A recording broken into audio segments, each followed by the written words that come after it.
Welcome to the Frontier Podcast, where we take the internet's best tech articles and transform them into audio so that you can enjoy them on the go. We post new episodes every Monday, Tuesday, and Wednesday morning. Be sure to subscribe to our channels on YouTube and iTunes, or visit us at tfpodcast.io. If you would like to help support our show, we'd really appreciate it. Visit our Patreon and donate. All of those links will be listed below. Today's episode is brought to you by Presence Media. They are a Colorado-based SEO and web design firm. Presence Media creates beautifully modern websites that effectively attract new customers for their clients. Visit them at presencemediadenver.com. That link will be listed below. Today's article was written by Nir Eyal. Nir is not only a Wall Street Journal best-selling author, but is a very insightful writer as well. His website, nirandfar.com, that's nirandfar.com, is about behavioral design, the art and science of helping people to get the most out of life. Nir writes to help companies create behaviors that benefit their users, while educating people on how to build helpful habits in their own lives. Today's episode is titled Human plus AI equals Your Digital Future. If you'd like to read the original article, including the embedded images, you can find it on nirandfar.com. That's nirandfar.com. We'll have that link listed below. Human plus AI equals your digital future. In the film Ex Machina, a reclusive billionaire invents a robotic artificial intelligence. To test whether his invention is indistinguishable from a human being, he helicopters in a young engineer to see if he falls in love with the robot. Today, making machines and humans indistinguishable from each other is no longer science fiction. It's good business. In fact, a wave of startups are part of a new trend that promises to radically simplify our lives by making it harder to determine whether we're communicating with a person or computer code. In my last post, I discussed how I use some of these services, and in this post, I'll go deeper into what this trend is all about. I'll look into how pairing new technologies with human assistance will result in tremendous new products, which promise to enhance our lives. That is, until the robots completely take over and destroy us all. Insert nervous laughter here. Messaging is the medium. On a typical day, I'll chat with colleagues on Slack. Later, I'm sure to receive a message from a friend on WhatsApp or Facebook Messenger. Then, on my way home, I'll use good old SMS to let my wife know I'm on my way. What's been absent from these conversations is commerce. Although messaging is the new way users communicate with each other, it's not how they interact with businesses. That is, until now.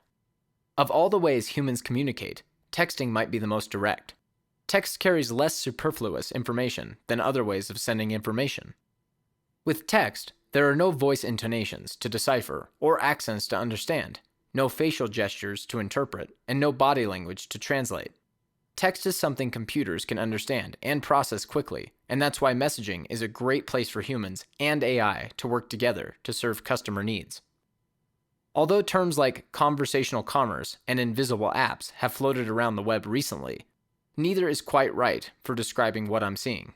Instead, I've proposed assistant as app to mean an interface designed to enable users to accomplish complex tasks through a natural dialogue with an assistant. Note that the assistant does not have to be a real person, at least not all the time. The assistant could be a human using automated script to send messages or reminders at appropriate times. It could also be a group of people interacting with customers through an online persona. Or it could be an AI that occasionally calls in human help when it's stuck. For example, Mindy is there for me when I use Vita Health to track what I eat. Tim helps me book travel on Native. And Amy schedules my meetings through XAI. However, when I get a response from Mindy, Tim, or Amy, I have no idea if it was a human or machine that sent the message on their behalf. With an assistant as app, the distinction between who's doing the messaging isn't always clear. Sometimes is a bot and sometimes is not. Better than bots.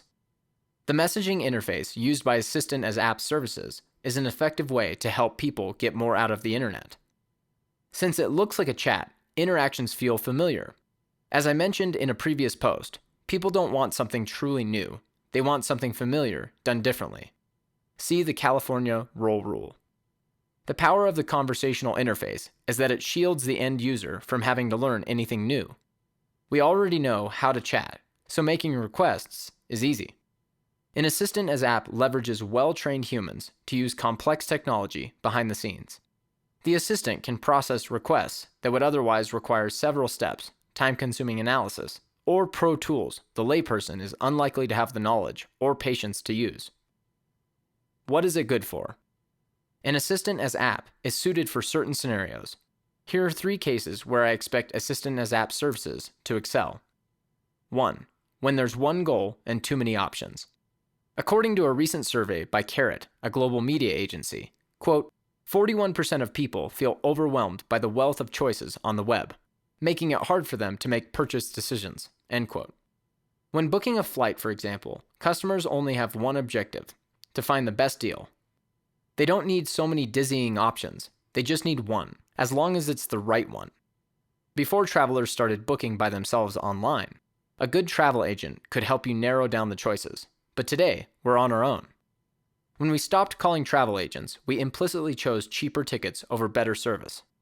However, with an assistance as app, the consumer no longer has to compromise. With an app like Native, the traveler can text instructions to an assistant such as, quote, I have a workshop that starts at 9 a.m. and ends at 5 p.m. in Midtown Manhattan. Book me the cheapest trip to and from San Francisco on the 29th. Red eye is okay, end quote. The human native assistant can then quickly cull the options using sophisticated tools and return the best 2 or 3 options. It should be noted that an assistant as app is not ideal for situations when the user enjoys browsing or where the best option is subjective. For example, for many people, clothes shopping itself is part of the fun. Being told the best choice may not be all that helpful. However, there are plenty of opportunities to use an assistant as app where the user has to weed through too many choices, particularly in enterprise applications. I envision a future where complex tasks like running a marketing campaign to increase site traffic or launching a coupon offer are executed by an assistant. Instead of asking the busy user to navigate a complicated web interface, an assistant as app will do all the heavy lifting and offer up just a few of the best options. 2. When data collection is easy but analysis is hard. An assistant as app is particularly good at offloading the burden of analysis. For example, the Vita app leverages dietitians using back-end tools to help diagnose food sensitivities and allergies. With Vita, the user simply has to take pictures of their food before each meal. Then, the assistant compares what was eaten to how the user felt, looking for what may be causing the adverse reaction. This sort of analysis is a burden for the user, but is easy for a skilled agent using pro tools. The assistant becomes even more powerful when she, he, or it can access disparate sources of information. Processing data is a headache for users, but is an opportunity for assistant as app companies. For example, when I book my travel on Native, my assistant already knows the balance of my various frequent flyer programs and can suggest flying one airline over the other so I can claim a free flight on my next trip. If a traveler grants access to his or her calendar, the assistant can book travel around meetings, as well as account for car travel times to and from the airport. My message back from Native read, quote, I've found these 2 flights on United that will give you plenty of time to make your last meeting of the day. Which should I book for you? End quote. For enterprises swimming in data, an assistant as app could be a godsend. Imagine an assistant continually optimizing your website. Instead of hiring someone with these rare talents, specially trained assistants could use the latest tools to continually run tests to increase conversion rates. Interestingly, these sorts of enterprise tools don't require much new technology or AI. All the testing and number crunching would get handled by a well-trained human, while requests and updates would get handled through the messaging interface. The site owner would just need to provide access, approve the tests, and OK subsequent rollouts of successful changes. Imagine the collective sigh of relief from busy workers who no longer need to learn how to use yet another vendor's complicated online tools or manage yet another dashboard. With an assistant as app, just ask, and ye shall receive. In addition to complex interfaces, assistant as app services are particularly well suited for small screens. Consumers have enough difficulty poking around drop-down menus on mobile phones, and doing so on a smartphone watch is impossible. However, reciting requests to an assistant as app in plain English is easy on web, phone, or watch. 3. When it feels like a friend. Working with an assistant through a conversational interface should feel like interacting with a friend. These apps work best when the user trusts the assistant's unbiased recommendations. However, if a friend started chatting you up to make a buck, you'd quickly see through the scheme. Similarly, an assistant as app is best suited for subscription models where the value lies in being an objective filter.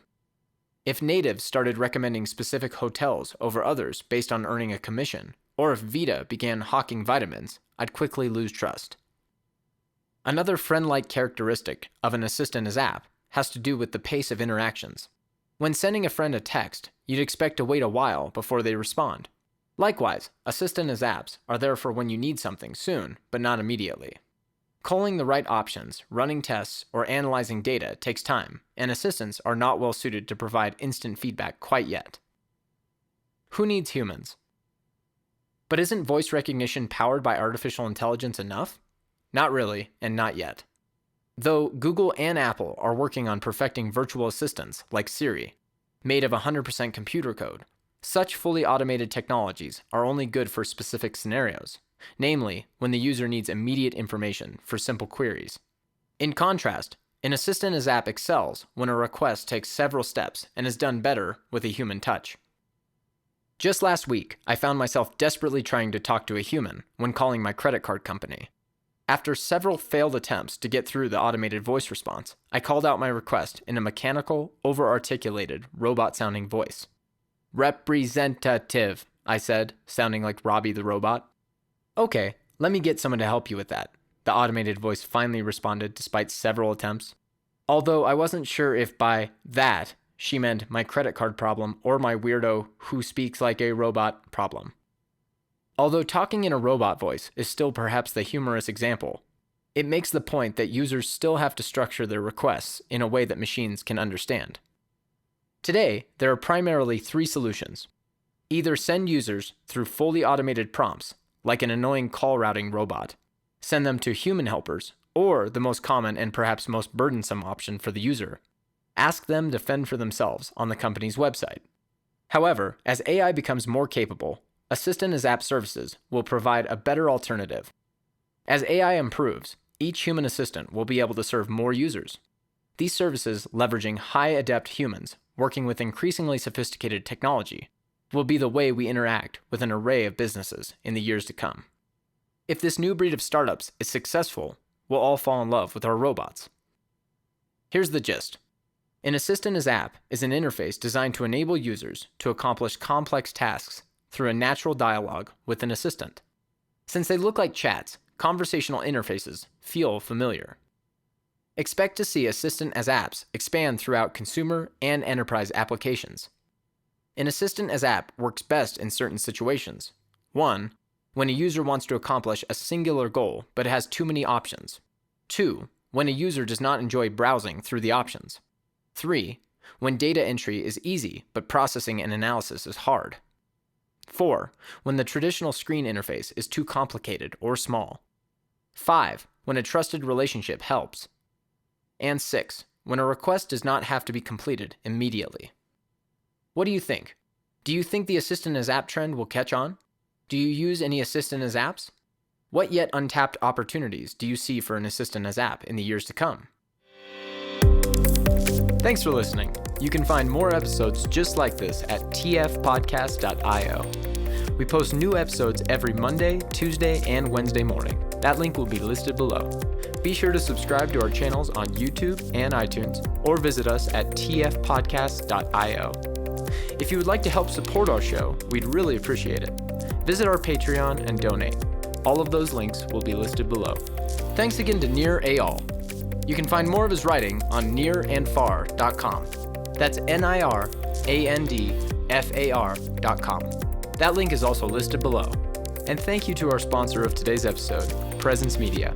You can visit them at presencemediadenver.com. That link will also be listed below. Thanks for listening.